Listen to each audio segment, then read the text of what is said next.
hordoftoota kan koo appilikeeshinii haala ajaa'ibaa tokko haala bareedaatiin baay'ee bareedduu taate tokko qabadhee isinii dhufeetiin jira. Innis maali jechuun keessan hin ofu. Daataan keessan ispiidiin isaa gadi bu'uudhaan isin rakkisee jira. Waayifaan keessanis akkasuma ispiidiin keessan gadi bu'uudhaan isin rakkisee jira. Furmaata isaa isinii qabadheetiin dhufeetii jira. Furmaanni isaa haala asii gadi argitan kanatti isinii qabadheetiin jira.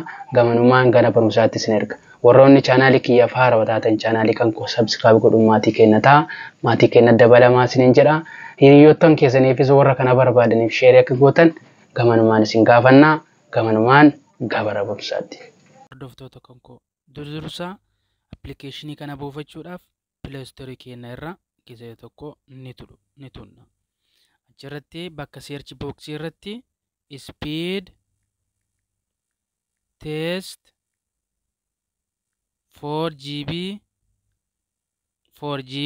kuno gubbaa irratti kadhu 4GB 5GB Wi-Fi and map ka jedhu kana yeroo tokko gadi tunna.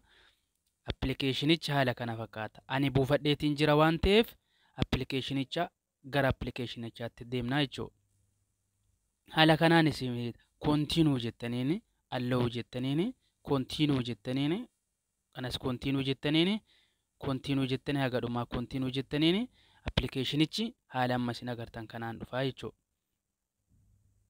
Irrattis kontiinuu jettaniini